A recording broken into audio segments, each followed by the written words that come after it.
We are live. Yes. Well, we're not live, but we are being recorded. Live.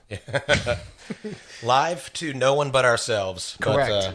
But, For the we're first back. time in a Man, long time. It's been quite a while. We had some snags in our lives, and we had to take a little break from podcasting, but we're back. And better than ever, Yeah. maybe. I don't know yet. We haven't recorded, so this might go really, really poorly. I'm optimistic. I mean, we just survived a hurricane. Oh yeah, we did. That's true. That set us back an extra month. You know, we were planning on coming back, but then the hurricane hit. We're in Fort Myers, and it most direct hurricane hit I've ever experienced in my life. I've never seen weather like that, and I've seen a few hurricanes, but not like that. This is a pretty bad one. Yeah, and you were right there off McGregor, which Yeah, to we the listeners not from the area, that's kind of where, aside from Fort Myers Beach and Captiva, that was a lot of the severity of the damage. Yeah, we got lucky in my neighborhood. We were my neighborhood's kind of high off sea level. It's like I think 20 or 30 feet above sea level where I'm at. But within a mile of me, there was 3-4 feet of flooding in people's houses. So some people got it pretty bad. But you know, we're lucky. Yeah. And I've been trying to help out a little bit. I got a buddy who came back into town. He was going to go on like a long cycling trip, and he was like, "Man, I can't go on this cycling trip knowing that, you know, my friends and family are suffering through this hurricane aftermath." So he paused his trip, flew back to Fort Myers, and has just been like full-time volunteering, pulling out drywall and stuff. And I was able to join him. Most of it's like demo work at this point, which, you know, anybody can do. So, hey, if you got nothing going on, come on down to Fort Myers and help us out. A lot of volunteers from out of town came down, people from Ohio and stuff, and helping out. Yeah. People helping people. It's kind of the silver lining about it. Something like this is it kind of brings out a sense of community and people come together.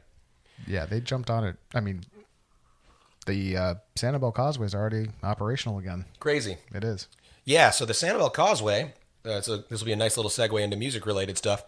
I had a gig on every Sunday. It was my Captiva gig. I've talked about it before. The gig that has the insane tips but the low base pay. And that gig, Captiva got hit pretty hard, and so that gig will be gone for the foreseeable future. Which is a huge bummer. It's a huge bummer for obvious reasons, but for the more cynical businessy reasons, for my personal business, the big bummer about it is that gig, they book me there every single week, every Sunday from 6 to 10, and the pay is pretty low for me. It's $200 for a 4-hour gig, which is like below my floor, really. I basically tolerate the gig through summertime. You know, it's at my low rate because summertime is off season and the tips aren't as insane as they usually are. They're still good enough to make it more or less worth it. But, you know, it's an hour drive out, 4-hour gig, hour drive back. It's, you know, it's a big time commitment.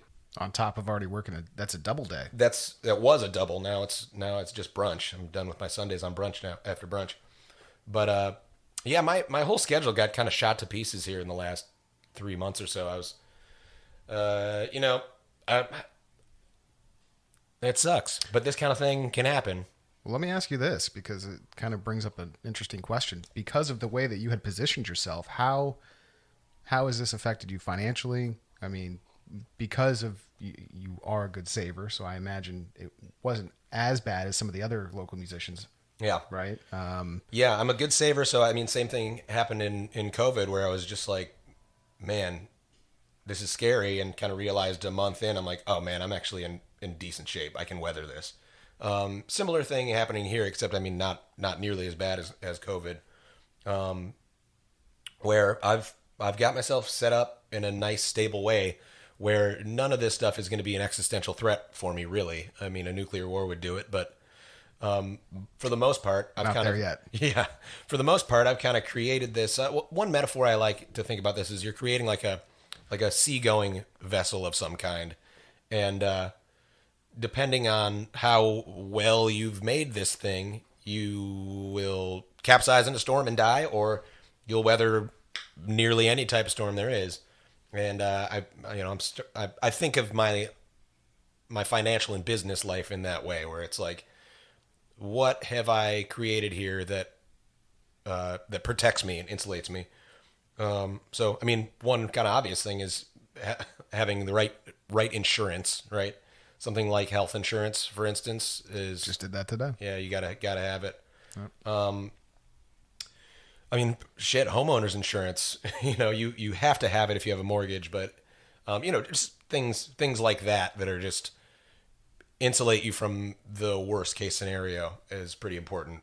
I know people who are not going to go back to playing music anymore. Really? Yeah, I mean, for professionally, yeah, people who've lost all their gigs. They're playing maybe 2 to 4 times a week, so it was still kind of part time if you ask me, but making a good enough living, playing 4 times a week, and most of their gigs were on Sanibel or Fort Myers Beach, which got hit really hard and will not come back very soon. And they're just like, I'm just gonna go. I'm like an insurance agent, so I'm just gonna go do that. They've got like other jobs they were doing, Sure, that type of thing. So that's not really an option for me, just because of the way that I think about this. Like, this is my music is like my whole career currently. So whatever was going to happen, I was going to continue being a musician. But it's just kind of this kind of thing can capsize a boat and make you have to swim for a new boat. Yeah. I'm going to stick with this metaphor.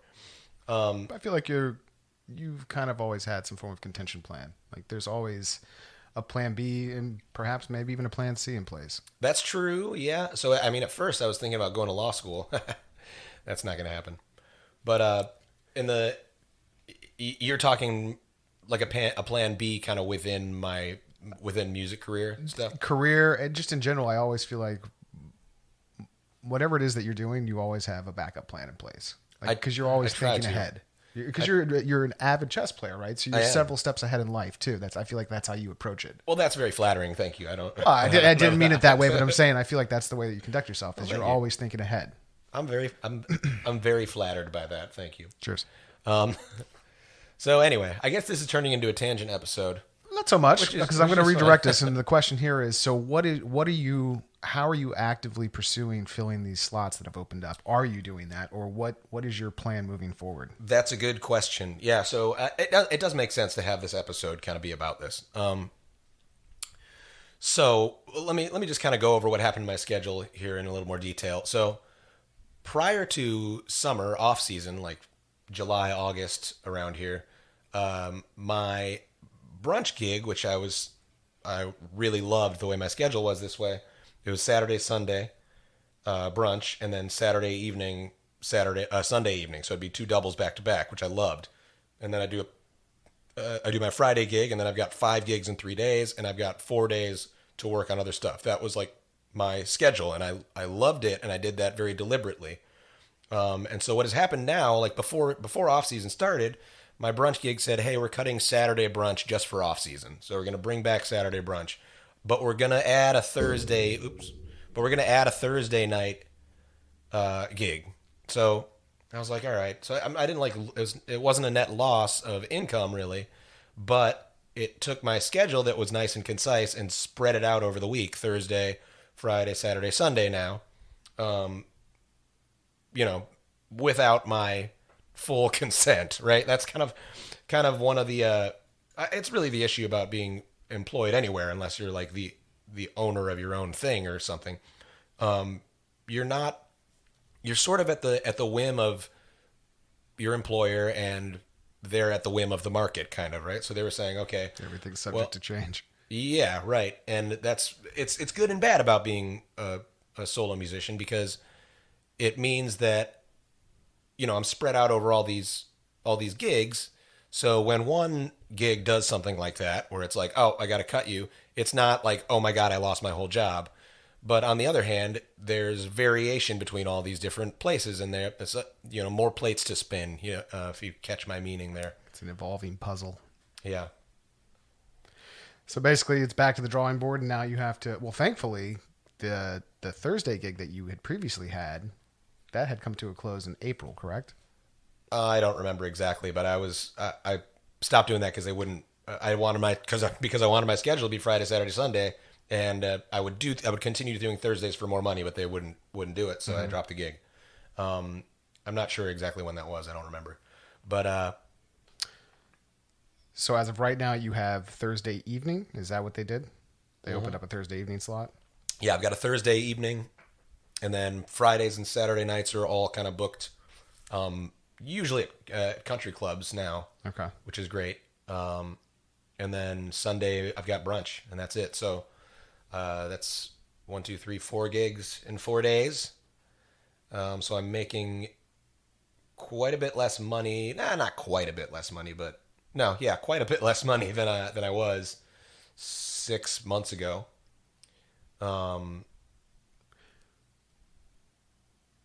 What do you expect for this season?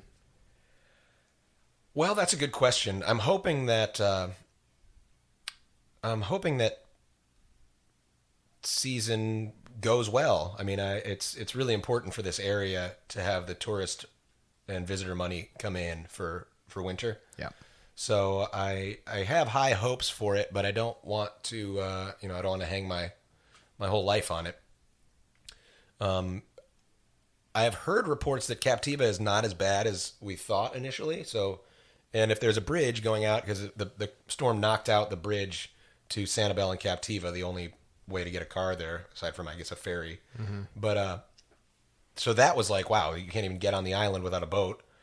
I knew they'd get that fixed very quickly, or get at least operational.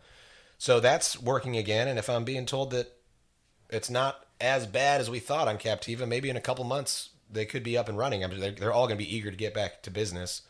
So if they're back up and running in December, that would salvage the season. That'd be great. Yeah. So that may happen. I'm not sure exactly, but I mean, I've got savings, right? And this is we've discussed this before. It's very important that you cover your own ass here. Nobody is going to come save you. That's just a good general life rule, really. Don't expect the cavalry to come save you, because they're not going to. Or if they do, it's just not something to count on, right? So get your savings right. Get your overhead low. This is like one of the huge keys for me, is getting your overhead as low as you can possibly get it. Great point. And so that way, when this kind of thing happens, you're not like, oh my God, I had this ostentatious lifestyle. I've got a $1,500 a month car payment and a $3,000 a month mortgage, and now I'm making $4,000 a month. Yeah. That happens to people, and don't let that be you. Yeah. So don't finance your gear. Yeah. I mean, if you don't have to. In general, it depends. It's just a more complicated question. More relevant. Yeah. To the situation. But my question here is, so to the musicians out there, and you had mentioned that you have several musicians that you know who are kind of hanging it up, so to speak.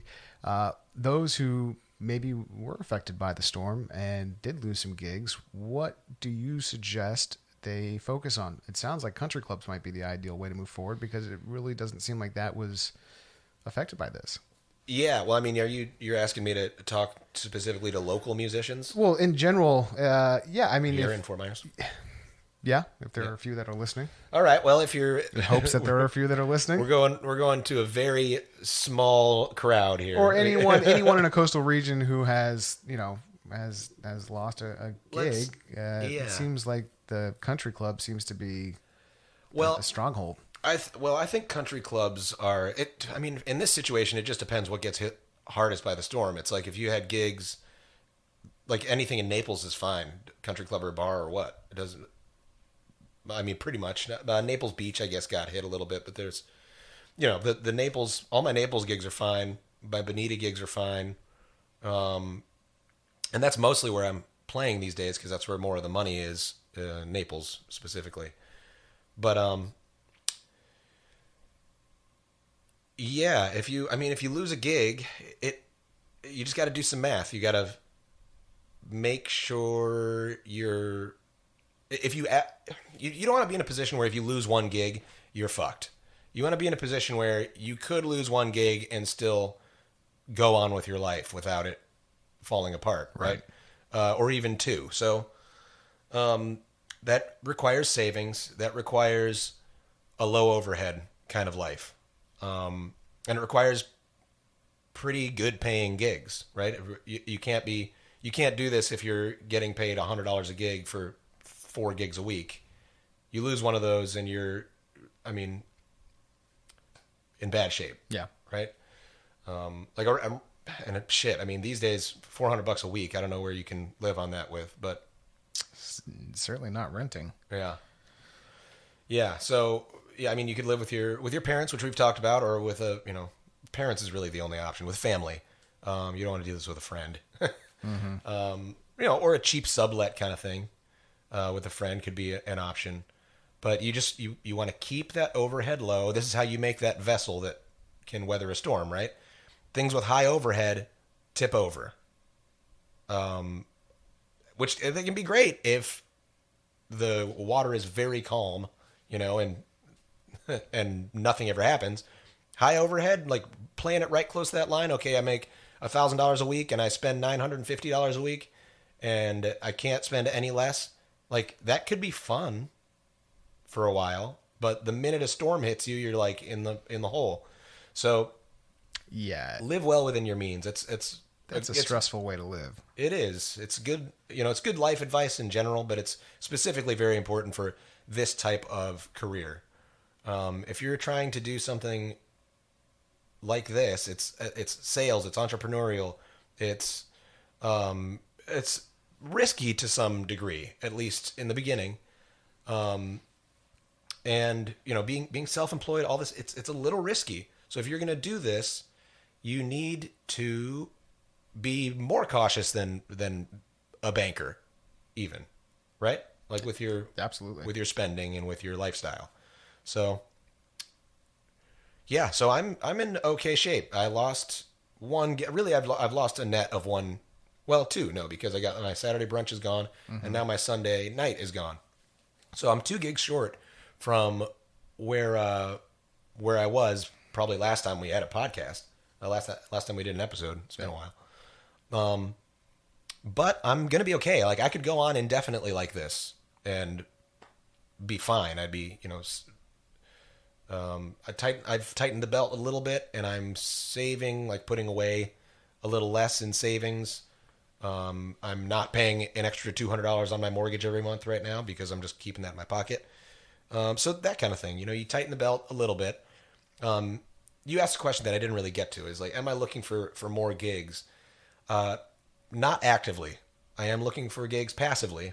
I would like for my Sunday gig to come back, but I've got enough work really to do with my original music. By the way, Peter and the End, check it out. Got 2 singles released. I'm doing so much with that right now that the fact that I can live the way I'm doing it, I just take the extra time and I work on Peter and the End.